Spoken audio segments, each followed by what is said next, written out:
Welcome back to my channel.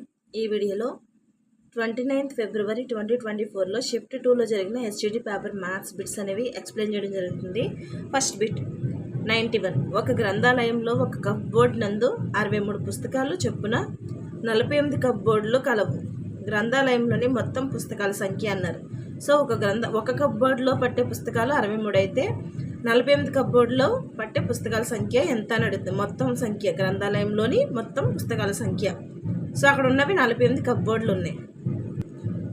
ఒక cup బోర్డులో పట్టే పుస్తకాలు 63 అయితే 48 కప్ బోర్డులో ఉన్న పుస్తకాల సంఖ్య అంటే 48 × 63 చేస్తే మనకి ఇది మల్టిప్లికేషన్ చేస్తే 3024. ఆప్షన్ 3 అనేది కరెక్ట్. ఆప్షన్ 3 3024. నెక్స్ట్ 92. ఒక పళ్ళెంలో 54 ద్రాక్షలు ఉన్నాయి. 44 పళ్ళాల్లో మొత్తం గల ద్రాక్షల సంఖ్య అన్నారు. ఒక పళ్ళెంలో 54 ద్రాక్షలు ఉన్నాయి. 44 పళ్ళాల్లో మొత్తం గల ద్రాక్షల సంఖ్య అంటే ఒక పళ్ళెంలో ఉన్న ద్రాక్షలు ఎంత? 54. సో 44 పళ్ళెల్లో ఉన్న ద్రాక్షల సంఖ్య అంటే 54 × 44 లేదంటే 44 × 54 చేస్తే మనకి 2376. ఆప్షన్ 1 అనేది కరెక్ట్. ఆప్షన్ 1. నెక్స్ట్ 93. 8/21ని ఏ అకర్ణీయ సంఖ్యతో గుణించిన లబ్ధం 1 వస్తుంది అన్నారు. సో మనకి అకర్ణీయ సంఖ్యలు తెలియదు, ఆప్షన్స్ని బట్టి డైరెక్ట్ చేసిన ప్రాబ్లం లేదు. లేదంటే అకర్ణీయ సంఖ్య తెలియదు కాబట్టి x అనుకుంటాం. సో 8/21 × x = 1 అని వేసుకుంటాం. ఎందుకని 8/21ని మనం అకర్ణీయ సంఖ్య అంటే xతో గుణిస్తే 1 వస్తుంది అన్నారు. సో అప్పుడు ఏమవుతుంది, ఈ x గురించి దీన్ని తీసుకొస్తే ఏమవుతుంది, ఈ భిన్నం అనేది రెసిప్రోకల్ అవుతుంది. అంటే x = 1 × 21/8. 8/21 అనేది 21/8 కింద మారుతుంది. సో x = ఎంత? 21/8. సో దీన్ని మనం చెక్ చేసుకుంటే 1 వస్తుందో రావట్లేదో చెక్ చేసుకోవచ్చు. చెక్ చేస్తే 8/21 అనేది మనకి ఇచ్చింది. దాన్ని 21/8తో మల్టిప్లై చేస్తే 8 8 క్యాన్సిల్ అవుతుంది. 21 క్యాన్సిల్ అయితే 1 వస్తుంది. సో ఆప్షన్ 21/8 కాబట్టి x = ఆప్షన్ 4 కరెక్ట్.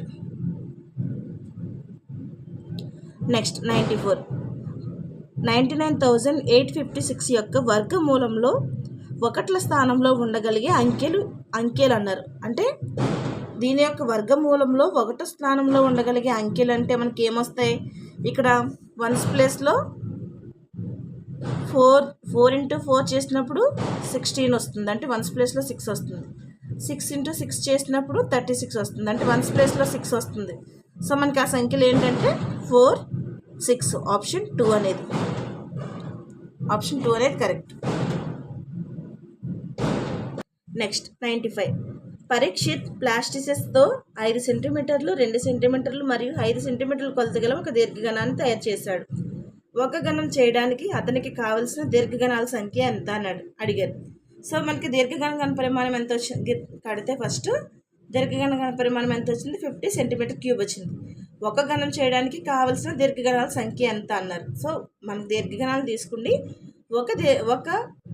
ఒక గణాన్ని తీసుకున్నప్పుడు గణాలను తీసుకుండి దీర్ఘగణాలు చేయాలంటే సంఖ్య ఎంత అంటే మనకి గణం ఘనపరిమాణం a³ సో మనకి ఇక్కడ వచ్చింది ఏంటి, దీర్ఘగణ ఘనపరిమాణం 50 cm³ వచ్చింది. సో 50 cm³ ఏ విధంగా రాయొచ్చు, మనం 50కి LCM కడతాం 2 తోటి 25 times. మళ్ళీ దీన్ని కడితే 5 టేబుల్ క్యాన్సిల్ అవుతుంది. సో ఇది ఎంత వచ్చింది, 2 × 5 × 5 వచ్చింది. సో మనకి ఇక్కడ ఘనం అవ్వాలంటే ఇక్కడ దీన్ని మళ్ళీ 5 × 2 × 2 చేయాలి. ఎందుకని ఇక్కడ ఈ 3 సో ఇది పరిపూర్ణ గణం అవుతుంది. సో మనకి ఇక్కడ ఇచ్చింది ఏంటి, 50 cm దీర్ఘగణం ఘనపరిమాణం 50 cm³ ఇచ్చారు.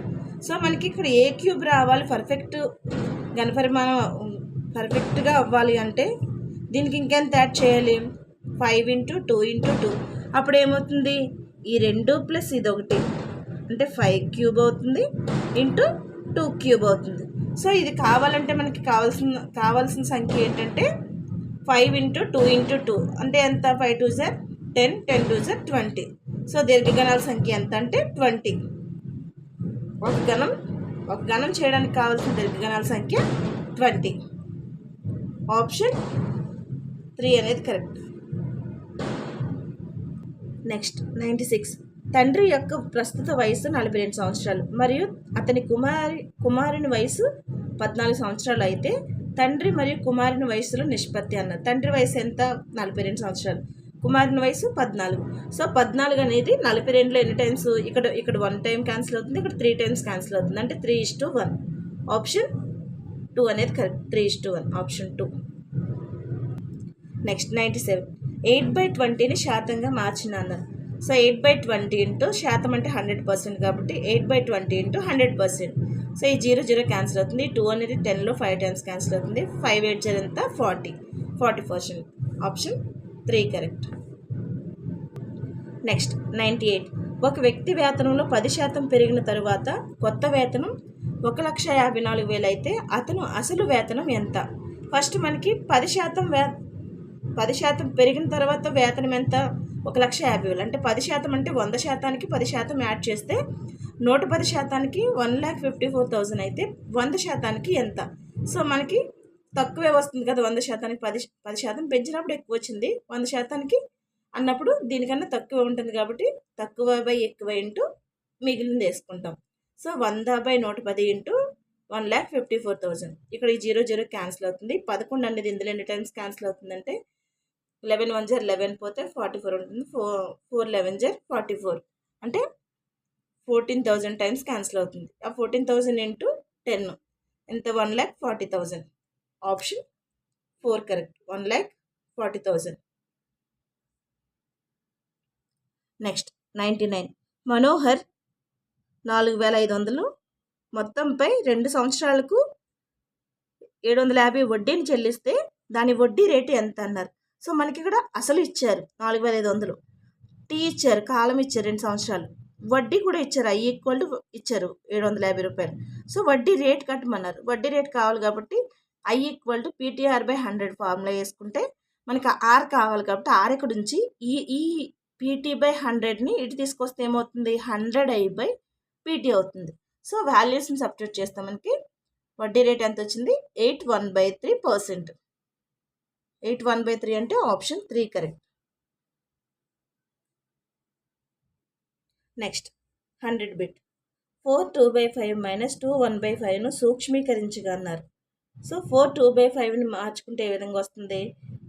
5 4 20, 20 + 2 అంటే 22/5 - 2 5 10 + 1 అంటే 11/5 అంటే 22/5 - 11/5 అంటే ఇక్కడ డినామినేటర్ సేమ్ ఉంది కాబట్టి డైరెక్ట్ మనం సబ్ట్రాక్ట్ చేసేస్తాం. అంటే 22 - 11/5. సో చేస్తే ఎంత? 11/5 వచ్చింది. 11/5ని మిక్స్డ్ ఫ్రాక్షన్లోకి మార్చితే 2 5 10 1/5 2 1/5 అనేది వస్తుంది. Option 2 correct. Next 101 bit.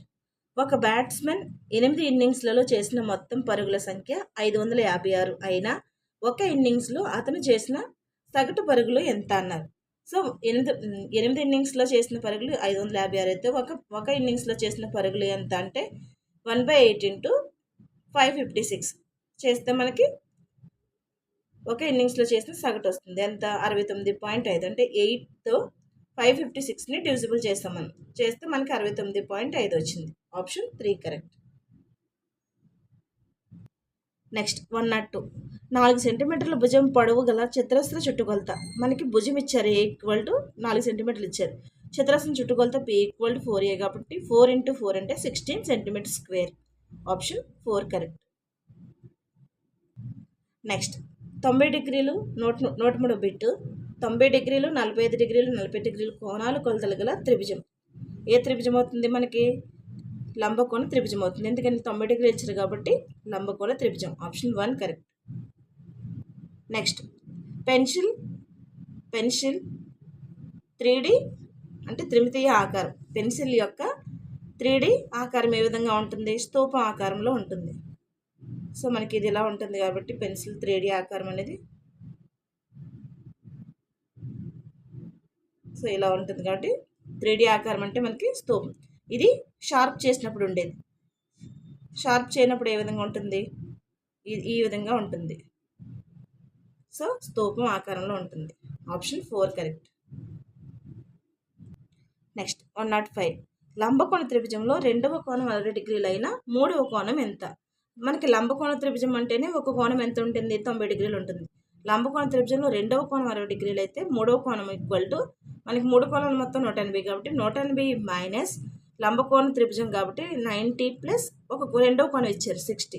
So 180లోంచి 90 plus 60ని మనం యాడ్ చేసి తీసేస్తే 180 మైనస్ 50 అవుతుంది. 180 మైనస్ 50 అంటే 30 డిగ్రీస్. మూడవ కోణం ఈక్వల్ టు 30 డిగ్రీస్. ఆప్షన్ 1 అనేది కరెక్ట్. నెక్స్ట్ 106. అతి చిన్న బేసి ప్రధానాంకము అంటే 3, 5, 7 ఆ విధంగా వస్తాయి కాబట్టి ఆప్షన్ 1 కరెక్ట్. అతి చిన్న బేసి ప్రధానాంకం అంటే 3, ఆప్షన్ 1 కరెక్ట్. నెక్స్ట్ x = 1 వద్ద x × x-3 + 2 విలువ ఎంత? సో x వాల్యూ అంటే మనకి x × x-3 + 2 వద్ద x వాల్యూ అంటే 1, x ఉన్న చోటల్లా 1 సబ్స్టిట్యూట్ చేస్తాం. సో 1 × 1 - 3 + 2 అంటే 1 - 3 అంటే ఎంత? -2 అంటే -2 + 2 ఎంత అవుతుంది? 0 అవుతుంది. ఆప్షన్ 3 అనేది correct. Next 108. y² + 7y + 10 divided by y + 5 యొక్క సాధన. సో y² + 7y + 10 y + 5 అంటే ఇక్కడ దీన్ని మనం కారణాంక విభజన చేయొచ్చు. చేస్తే ఏమవుతుంది? y² ప్లస్ ఇక్కడ 10 ఇచ్చారు కదా, 10 ఏ విధంగా డివైడ్ చేసుకోవచ్చు మనం? 5 × 2 = 10 అవుతుంది. సో దీన్ని యాడ్ చేసిన మనకి సబ్ట్రాక్ట్ చేసిన ఇక్కడ 7y రావాలి. అంటే 5 + 2 = 7 వస్తుంది కాబట్టి y² + 5y + 2y + 10/y + 5 అవుతుంది. సో అప్పుడు మనకి ఇక్కడ y కామన్ తీస్తాం. y కామన్ తీస్తే ఏమవుతుంది? ఇక్కడ y ఉంటుంది, ఇక్కడ 5 ఉంటుంది. అంటే y కామన్ తీస్తే y + 5 ప్లస్ ఇక్కడ 2 కామన్ తీస్తే y + 5. సో ఇక్కడ మనకి సేమ్ వచ్చినాయి కాబట్టి y ప్లస్ కామన్ తీస్తే y + 5 అనేది కామన్ తీస్తే మనకి ఇక్కడ y + 2 మిగులుతుంది. y + 5 కామన్ తీస్తే y + 2 మిగులుతుంది. So y + 5 into y + 2/y + 5 అంటే ఈ y + 5 ఇక్కడ పైన y + 5 క్యాన్సిల్ అయితే y + 2 అనేది మిగులుతుంది. y + 2 ఎక్కడుంది మనకి? ఆప్షన్ 1 అనేది కరెక్ట్. నెక్స్ట్ క్రింది వాక్యంలోని సంఖ్యను ప్రామాణిక రూపంలో రాయండి అన్నారు. ఒక వృక్షకణ పరిమాణం 0.000127 మీటర్స్ ఇచ్చారు. దీన్ని ప్రామాణిక రూపంలో రాయాలంటే సో మనకి ఇచ్చిన ఆప్షన్స్లో ఇది దేనికి సూటబుల్ అవుతుందో చూసుకోవాలి ఫస్ట్. సో ఇక్కడ 1.275 × 10⁵ అన్నారు. సో ఇక్కడ 10⁵ ఎందుకు వస్తుంది? ఇక్కడ పాయింట్ తర్వాత స్థానాలు మనం ఫైండ్ అవుట్ చేస్తున్నప్పుడు మైనస్ వాల్యూ వస్తుంది. సో మైనస్ వాల్యూ ఎందులో ఉంది? దీనికి ఆప్షన్ 3కి ఉంది. అంటే 1.725 × 10⁻⁻5 మ్యాచ్ అవుతుందేమో ఒకసారి చూసుకోవాలి. సో ఇక్కడ మనకి 1 అనేది ఇక్కడ తీసుకొచ్చారు. అంటే ఇక్కడ తీసుకొచ్చారు కాబట్టి ఎన్ని స్థానాలు జరిపారు? 1, 2, 3, 4, 5 కాబట్టి 1.725 × 10⁻⁻5 వేసుకుంటాం. సో ఆప్షన్ 3 అనేది కరెక్ట్. సో మిగతా వాల్యూస్కి పవర్స్లో ప్లస్ ఉంది కాబట్టి ఈ 3 కూడా పాసిబిలిటీ అవ్వవు. ఫస్ట్ ఈ పవర్స్ అనేవి పాసిబిలిటీ అవ్వవు, తర్వాత పాయింట్స్లో చూసుకోవచ్చు. నెక్స్ట్ x = 2 వద్ద 100 - 100x³ యొక్క విలువ ఎంత అన్నారు. సో మనకి ఇక్కడ సేమ్ ఆల్రెడీ మనం 107 ప్రాబ్లం చేసినప్పుడు ఇదే ప్రాసెస్ చేసాం. ఇక్కడ x ప్లేస్లో x = 2 వేసుకుంటాం. అంటే 100 - 10 × 2 హోల్ క్యూబ్. 2 హోల్ క్యూబ్ అంటే ఎంత వస్తుంది మనకి? 100 - 10 2 హోల్ క్యూబ్ అంటే 100 - 10 × 2³ అంటే 8 కదా. 10 × 8 100 - 80 అంటే 20 వచ్చింది. Option 3 correct. నెక్స్ట్ ఒక గొంగళి పురుగు 111 బిట్. ఒక గొంగళి పురుగు 1 నిమిషంలో 10 సెంటీమీటర్లు పాకగలదు. అది 15 నిమిషాల్లో పాకగలిగిన దూరం ఎంత అన్నారు. 1 నిమిషంలో పాకగలిగింది 100 సెంటీమీటర్లు అయితే 15 నిమిషాల్లో ఎక్కువ దూరమే కదా పాకుతుంది. సో 1 నిమిషంలో 100 సెంటీమీటర్లు అయితే 15 నిమిషాల్లో ఎంత అవుతుంది? 15 × 100 సెంటీమీటర్స్. సో 1500 సెంటీమీటర్లు పాకుతుంది. ఈ 1500 సెంటీమీటర్లు మనకి ఇక్కడ మీటర్స్లో అడిగారు. ఆన్సర్స్లో మీటర్స్లో అడిగారు కాబట్టి 1 మీటర్ = 100 సెంటీమీటర్లు కాబట్టి 1500 సెంటీమీటర్లని మనం ఏ విధంగా రాయొచ్చు? 15 × 100 అంటే 15 మీటర్లు. 15 మీటర్లు అంటే ఆప్షన్ 2 అనేది కరెక్ట్. Next 112 bit. స్నేహ 4:30 అంటే సాయంత్రం, ఇది పిఎం కాబట్టి సాయంత్రం. స్నేహ సాయంత్రం 4:30 ఇంటి పని మొదలుపెట్టి 80 నిమిషాల పాటు చేసింది. అయితే ఆమె పని పూర్తి చేసినప్పుడు సమయం ఎంత అన్నారు. సో మనకి సాయంత్రం టైంలోనే, ఈవినింగ్ టైంలో చేసింది కాబట్టి మనకి క్యాలిక్యులేట్ చేసిన తర్వాత వచ్చింది కూడా పిఎంలోనే చెప్పాలి. సో 4:30 అంటే 4:30 పిఎం నుండి 80 నిమిషాలు అంటే ఎంత? 1 గంట 20 నిమిషాలు. కాబట్టి ఈ 4:30 1 గంట 20 నిమిషాలని యాడ్ చేస్తే మనకి 5 గంటల 50 నిమిషాలు వస్తుంది. సో 5 గంటల 50 నిమిషాలు పిఎం, ఇది సాయంత్రం కాబట్టి. సో 5 గంటల 50 పిఎం అంటే ఆప్షన్ 3 కరెక్ట్. Next 113 bit. కర్ణముల పొడవులు 10.5 సెంటీమీటర్లు మరియు 12 సెంటీమీటర్లు గల రాంబస్ వైశాల్యం చదరపు సెంటీమీటర్లు ఎంత? మనకి కర్ణాలు ఏమనుకుంటే రాంబస్ ఈ కర్ణాలు D1 D2 అనుకుంటే D1 ఇచ్చారు 10.5 సెంటీమీటర్లు, D2 ఇచ్చారు 12 సెంటీమీటర్లు. సో రాంబస్ వైశాల్యానికి ఫార్ములా ఏంటి? Of D1 D2, of D1 D2. So 10.5 into 12/2. ఈ 2 అనేది ఇందులో 6 టైమ్స్ క్యాన్సిల్ అవుతుంది. 10.5 ఇంటూ 6 అయితే 10.5 ఇంటూ 6 అంటే 63 వస్తుంది మనకి. సో 63 చదరపు సెంటీమీటర్లు. 63 చదరపు సెంటీమీటర్లు అంటే ఆప్షన్ 2 అనేది కరెక్ట్. Option 2 correct. 63 చదరపు సెంటీమీటర్లు, ఆప్షన్ 2. Next last bit 114. వృత్తాకార పైపు యొక్క వ్యాసం 14 సెంటీమీటర్లు. పైపు చుట్టూ ఒకసారి చుట్టడానికి ఎంత పొడవు టేపు అవసరం? సో ఈ బిట్టే మనం షిఫ్ట్ 1లో ఆల్రెడీ చేసాం. కానీ ఇక్కడ మనకి వ్యాసార్థం 14 సెంటీమీటర్లు ఇచ్చారు. అందులో ఇక్కడ మనకి వ్యాసం 14 సెంటీమీటర్లు ఇచ్చారు కాబట్టి ఇక్కడ ఏమవుతుంది? వ్యాసం D = 14 సెంటీమీటర్లు అయితే వ్యాసార్థం ఎంత అవుతుంది? వ్యాసంలో సగం అవుతుంది, అంటే D/2, 14/2 అవుతుంది. 14/2 అంటే ఇది ఇందులో ఎన్ని టైమ్స్? 7 టైమ్స్ క్యాన్సిల్ అవుతుంది. సో వ్యాసార్థం R = 7 సెంటీమీటర్స్ వచ్చింది. సో మనకి వృత్త పరిధి ఫార్ములా ఏంటి? C = 2πr కాబట్టి 2 × 22/7 × 7. సో ఈ 7 క్యాన్సిల్ అవుతాయి. 222 ఎంత? 44 సెంటీమీటర్స్. ఆప్షన్ 4 అనేది కరెక్ట్. సో ఇక్కడతో షిఫ్ట్ 2లో జరిగిన బిట్స్ అనేవి కంప్లీట్ అయినాయి 29th ఫిబ్రవరిలో. Thank you. ఈ వీడియో కనుక మీకు నచ్చితే లైక్ చేసి సబ్స్క్రైబ్ చేయండి, వీలైతే షేర్ చేయండి. లైక్ చేయడం వల్ల ఏమవుతుందంటే కొంచెం ఎక్కువ మందికి రీచ్ అవుతుంది. ఈ ప్రాబ్లమ్కి సంబంధించిన PDF అనేది ఈ వీడియో లాస్ట్లో డిస్ప్లే అవుతుంది, కావాల్సిన వాళ్ళు చెక్ చేసుకోండి. Thank you.